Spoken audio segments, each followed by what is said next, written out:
It's a pleasant afternoon again, and I warmly welcome you to the discussion segment of our daily show. We call it the Poly TV show. This is the discussion segment, like I said. My guest is right here in the studio, Barrister Hakeem Daudu. Like I told you, Barrister Hakeem Daudu was the immediate past Dean, Student Affairs, and is now in charge of linkages and affiliation. You're welcome to the studio, Barrister Daudu. Thank you very much, Mr. Afolabi. I'm sure I can call you. Linkages and affiliation. So, very well, sir. First and foremost, I served as Sub-Dean Student Affairs for 1 year. I was immediate past Dean of School of Part-Time Studies.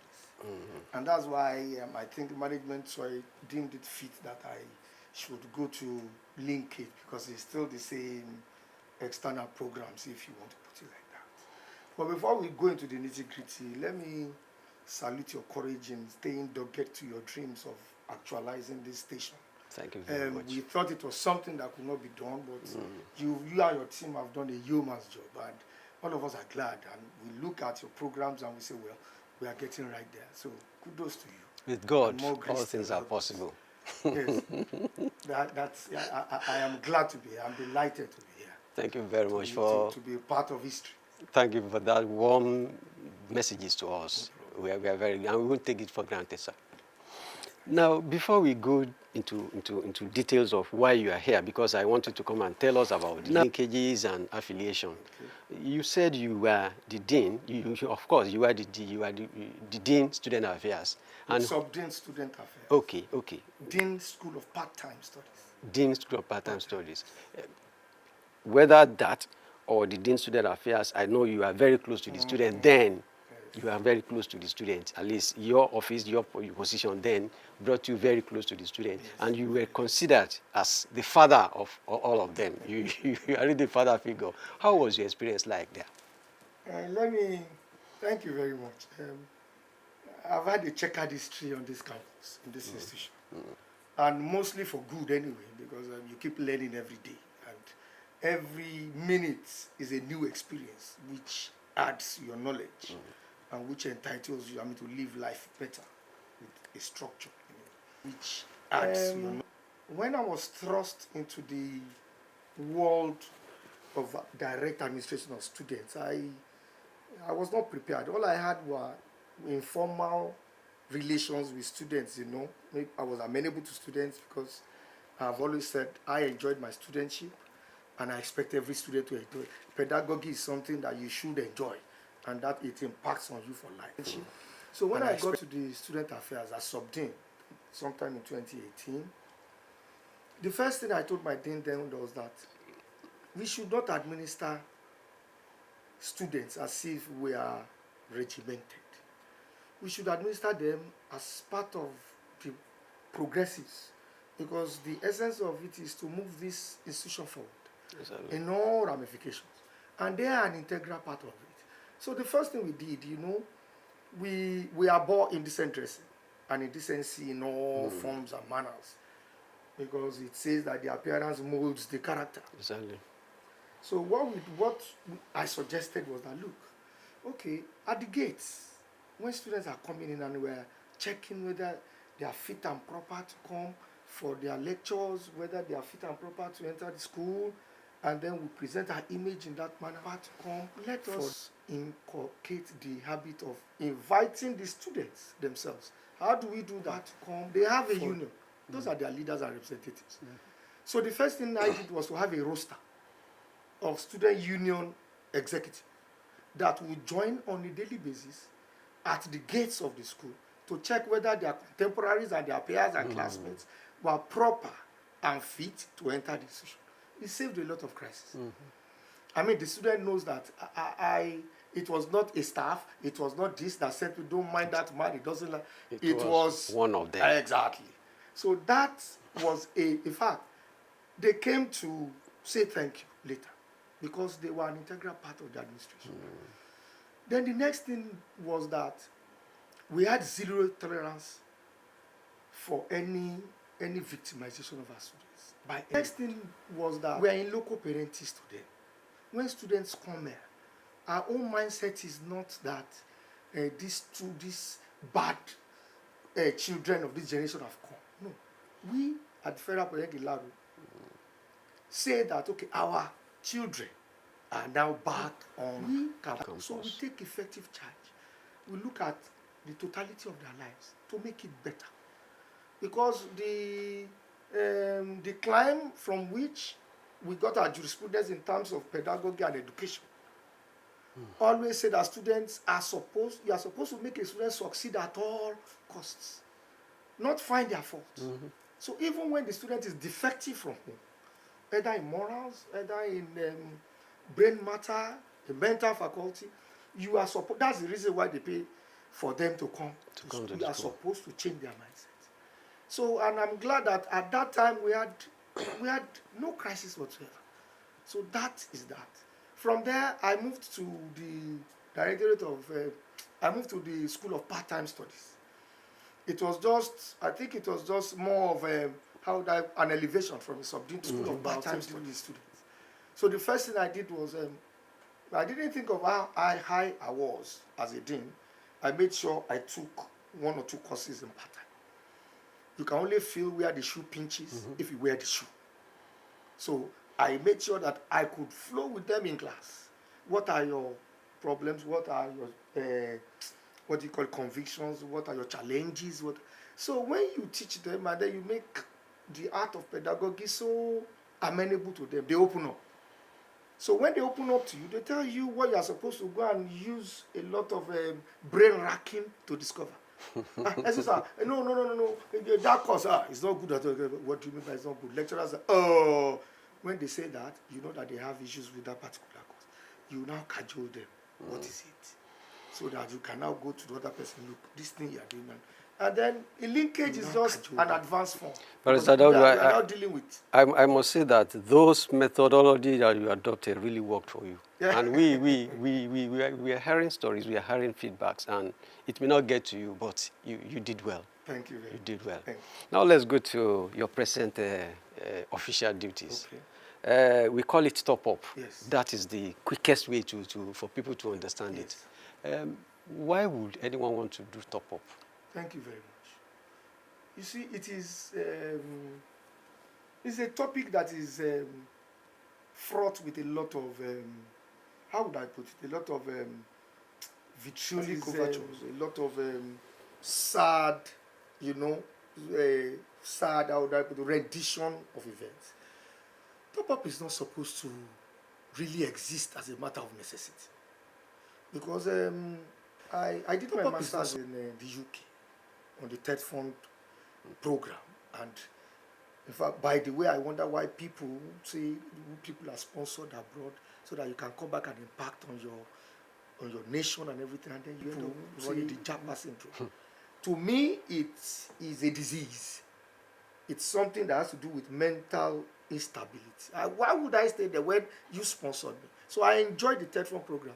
Now, when I was there, I discovered that the Onyibo man, not the whites, because they are actually not white, the Onyibo man has a program for everybody.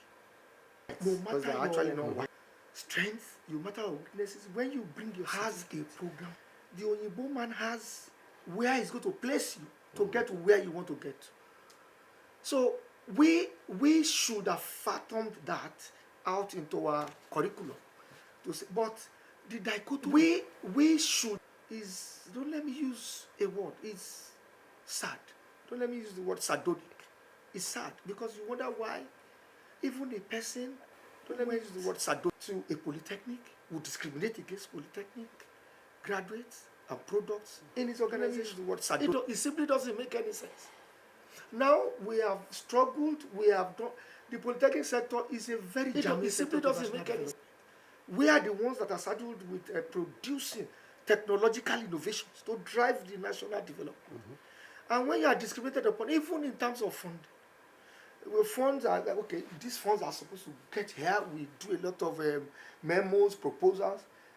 At the point of implementation, somebody just says, maybe because we are not there. And you find out that polytechnics, okay, this, universities, this, because of this. Why did this? Everyone has his own sector to administer. And when that happens, that dichotomy, it has become embarrassing. It has become depressing. to even our products. So we have to find a way of ameliorating all these things, all these challenges that our products may have. Now, Chapter 2 of the Constitution, Fundamental Objectives and Directive Principles of State Policy, says it will be the duty of the state to provide education, qualitative education, to those who are qualified. That's one essence. So if education is supposed to go around and be spread accordingly and equally, that's one essence. So if education is, why is it that somebody would and be spread a degree? You say it's a certificate, and that's one essence. So if education is in Laro, we're a beacon of hope anyway in terms of education in Nigeria. We felt that okay, there's no problem. If education is, there is always a way out. Where there's a will, there's a will. So we set up the Linkage and Affiliation, which was formerly ended by education is, the first director was the late rector, the visionary, Dr. Rahim Oloyo. God bless him. So if education is, and he started that, and you know, he was somebody who was known for structure and organization. It was prim and proper. No sentiments, he does things the way it's supposed to be done. So we set up that to shore up that gap between those things and the BS. So that at the end of the day, you have the technological orientation, the HND. You have the theoretical orientation, which they are asking for, the BS. So that's exactly what it is. And the curriculum is so rich that we incorporate what you have done as BS to what exactly you have to do in the university system, so that you are an all-rounder. And funny enough, we were surprised to see the acceptance of the program. Until now, we give kudos to God. Let me say that it is run based on the concurrent. It is run based on the concurrent accreditation of the parent school. They have the name because they are a university. We have the products because we also have our name. So it's symbiotic. It's a synergy that is working for mutual benefit. Now, day in, day out, people come to say they want us to start this program. They want us to start this program. So that, in fact, it became ironic that when I asked that so many programs should be started, the accreditation was not yet gotten by the parents. So we can't start because it runs on concurrent accreditation. So they are now even struggling because we are driving them now to get the accreditation so that they can now dovetail to us. So the top-up program is very nice and it's working very well. So in essence, if I get you right, whoever does the top-up here or in the Polytechnic here is more advantageous or more well qualified than whoever goes to a university for a PhD. Yeah. Now that is the issue. Now, Femi, education is how would I put it? Is a stepping stone towards making life better for the individual. That's the essence of education. It's not about getting you rich. It's about getting you the right frame of mind to enliven yourself, to get to do what would fetch you a means of livelihood. That's education. People tailor their education to personal, either idiosyncrasies. Let me put it that way. I have a cousin who, after his ND, said it's a terminal certificate, and that's where it's going to stop. And he worked for about 15 years with his ND and retired. Until today, he's just. And I said, well, I said, that's enough for me. I don't want to stress with that, So somebody could say, I want PhD. And say that, okay, let me go and do it. At the end of the day, there are so many fora where your HND and PhD would not get you to the next level. You must have that BS. Some organization require it. So if you do your PhD, no problem. No certificate is wasted. None. But you must acquire that first degree, which is still a source of dichotomous problems now. You must acquire it. So it is better for you to just, okay, top up, I've just finished HND. Let me do the top up, get the BS. After that, you can do any other thing because you are now on the right channel. Well, HND, PGD, it's still a little bit skewed. They will still bring you back to that. So I think for me, it is much more advantageous for somebody to do top up, and then go further from top up, BSc, MSc. Funny enough, we have been gazetted now as Federal University of Technology. So when we start producing our products, when we start producing our graduates, masters, PhD, so it is a win-win. If you have already done the BS, you just come for your master's. You could do PhD, but I think that it is better for you to do HND and then do top up to get the degree. So you have the HND and the BSc, and then from there, the sky is the limit. You know, why I asked that question, so what we used to know, or we used to hear is that if after my HND, I'm going to do postgraduate diploma and it will enable me to do my master's. But now that you've explained, your explanation is more complex and is more credible.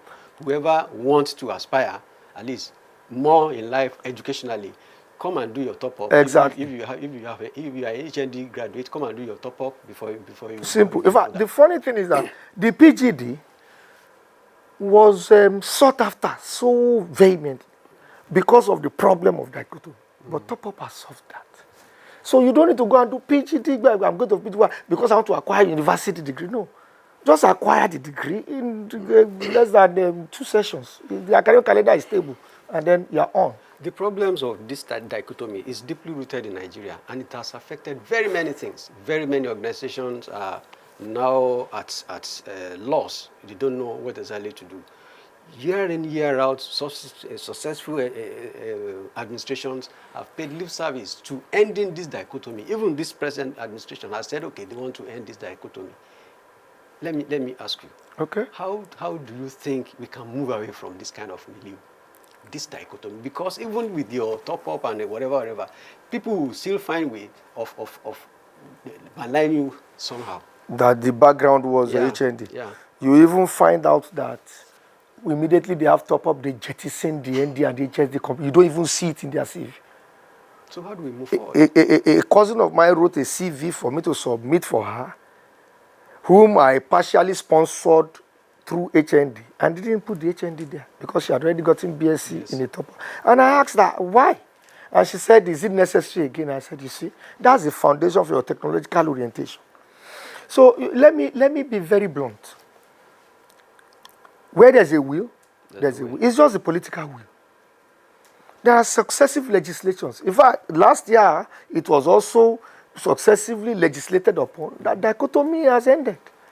But organizations will say, HND do not apply. And nobody can take them up. And that is why individuals must exploit what you call the ombudsman, the Public Complaints Commission. Let us all enforce our rights. The Constitution says where your right has been infringed, is being infringed, or is likely to be infringed. You have a right to a course of action.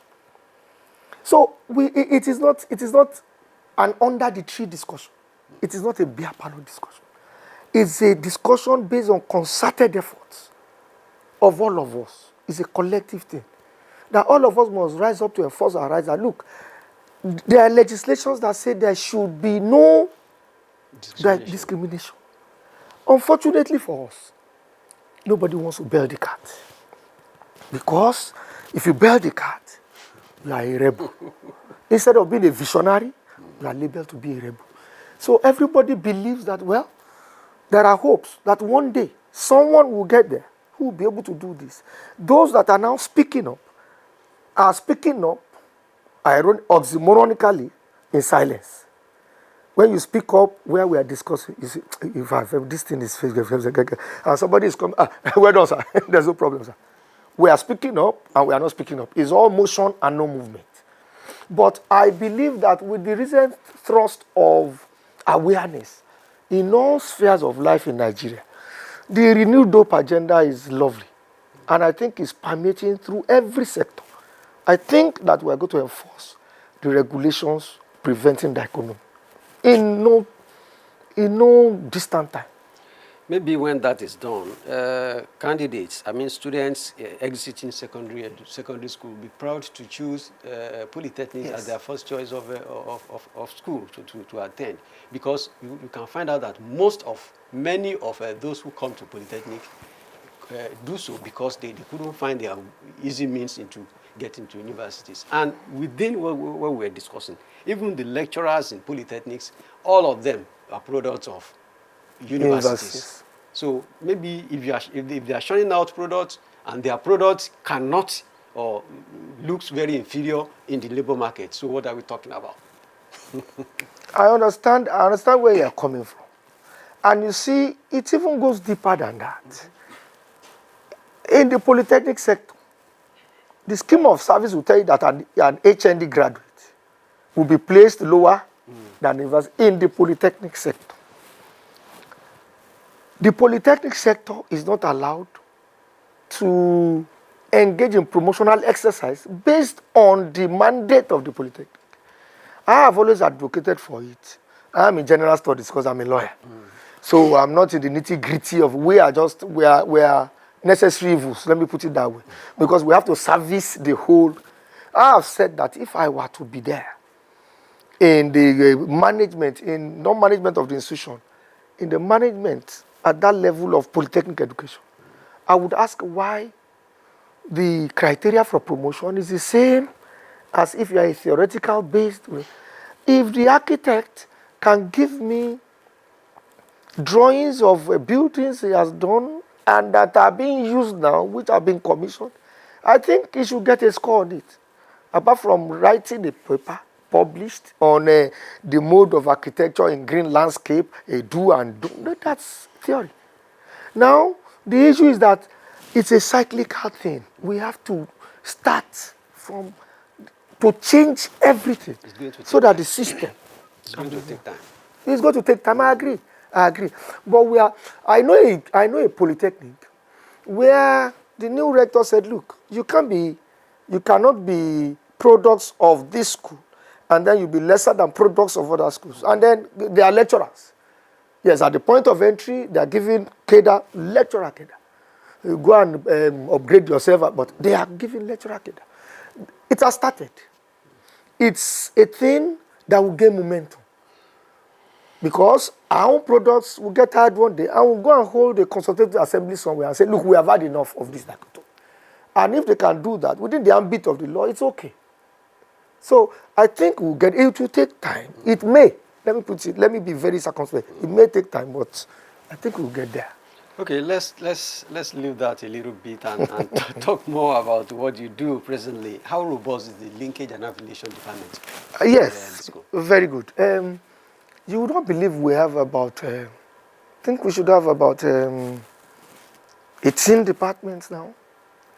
We should have 300, we have 300 level, 400 level, 500 level, and we have about 18 departments. We are running about, let me see, we are running about 18 courses, 18 courses right now. And everything is going smoothly. Now, I've always told people where there is a structure, you don't need the human factor. All you need as an administrator is for you to put in place a structure for that organization, wherein anybody that comes can just adopt that structure and things will keep running itself smoothly. We have a structure. What we do is, okay, this is it. We apply to us, we get the CV of everybody, because we are running in conjunction with the university, you get the CV of everybody. This one has the requisite thing. What does the compendium of courses say? Okay, for instance, microbiology, you have to treat microbial genetics, you have to treat microbiological. So we look for the CV of a person. Okay, this one can take it. And why is that nice for us? Everybody knows that it's devoid of sentiments. Where there are sentiments, sentiments is when you do things without the benefit of reason, based on your emotions. That's sentiments. My emotions are not involved in my administration. So this person can do this, then give him or her this. So the structure is such that we are putting in process, we have inherited a structure which is smooth run. And that the students all also find it very, very palatable and amenable to them. Unionism is voluntary. But because this program is running so smoothly, nobody even thinks of forming a union to come and protest, to come and agitate, because unionism is about betterment. When your lot is already bettered, your bread is buttered, what are you? So it's a structure that has paid off in terms of the, the preparations we put into it, because as Federal Laro, we are a very, very conscientious institution. So before we started it, we put it in place. This is how it's going to work. And then that structure has enabled itself to sustain that program. Now, there's another part of linkage and affiliation, and is about collaborations. Right now, we have collaborations with Wesi Tailoring Institute. In Abeokuta. Yes, yes. I think the chairman of the board of that place is the chairman of Tailoring Association of Nigeria, who saw what we were doing here and then said, and then we came, we looked at it, we went there, looked at the structure, this is okay. Because vocational education is also integral. It's not a matter of formal education, vocational education, because the essence of the national policy on education now, EED, entrepreneurship, is for the youth to be employed, to be able to employ themselves. So we also went into vocation. Now, Ebenezer Obey Music, we have an affiliation with them too. We have a collaboration with them, whereby we test our their students based on, we have a very robust music department. Yes, yes, so all those ones are still part of the top Directorate of Top-Up and Linkage. But I can assure you that it's been an enlivening experience. And our students, because let me put it this way, they are postgraduate undergraduates, are matured enough to understand the structure and the flow with us. Okay, thank you very much for that. By way of rounding up, because time is not our friend. No problem. I know you are very young in that department. Yes. What are your challenges? Very good. The challenge is that people, where there is no law, there are no offenses. And the Nigerian factor is in every one of us, except those of us who have gone beyond that. I know you have gone beyond because of your level of integrity. People speak about it. People know that I'm not a sentimental being. So now, the Nigerian factor is the propensity of every Nigerian to want to circumvent laid-down procedure, the system. So you tell them to come for lectures. Some don't want to come. Can you do online? I say, why online? Why? You signed for a physical. Even pedagogy, curriculum delivery. What we did was to put in place a monitoring team. Don't say that we trust. No. I'm a lawyer. I don't trust people anyway, because that is my profession. People will show me they have integrity, and then I will have validity in their integrity. So what we do is monitoring. There's a monitoring system that goes round. Every day we have lectures. Yes, okay, you sign. That is good. He has come for lectures. The students have attendance, which they submit, and we tell us, look, we are going to also have an appraiser for you. If you don't do our job very well, they will not give you good marks. So the challenges have been that the Nigerian factor, the propensity of people not to want to do anything and to get remunerated for that, would also rear its head. Though majority believe in this program, and I think I'm having a very nice time. I'm learning every day. Barrister Daudu, it's a pleasure listening to you. Thank you very much. In fact, your thoughts are very welcoming, and people are compelled to want to listen to you. Thank you. I hope we will find time to have you here once you're not very far. I'm a friend of this team, okay. And I will do my best to make it work. Anytime, feel free. Within my schedule, I'll create time. No problem, sir. God bless you. Thank you. Thank you for having me. Welcome. That is the program this afternoon. I hope you've enjoyed Barrister Daudu. Very illicit and very compelling to listen to. We'll be back with a fresh edition anytime too soon.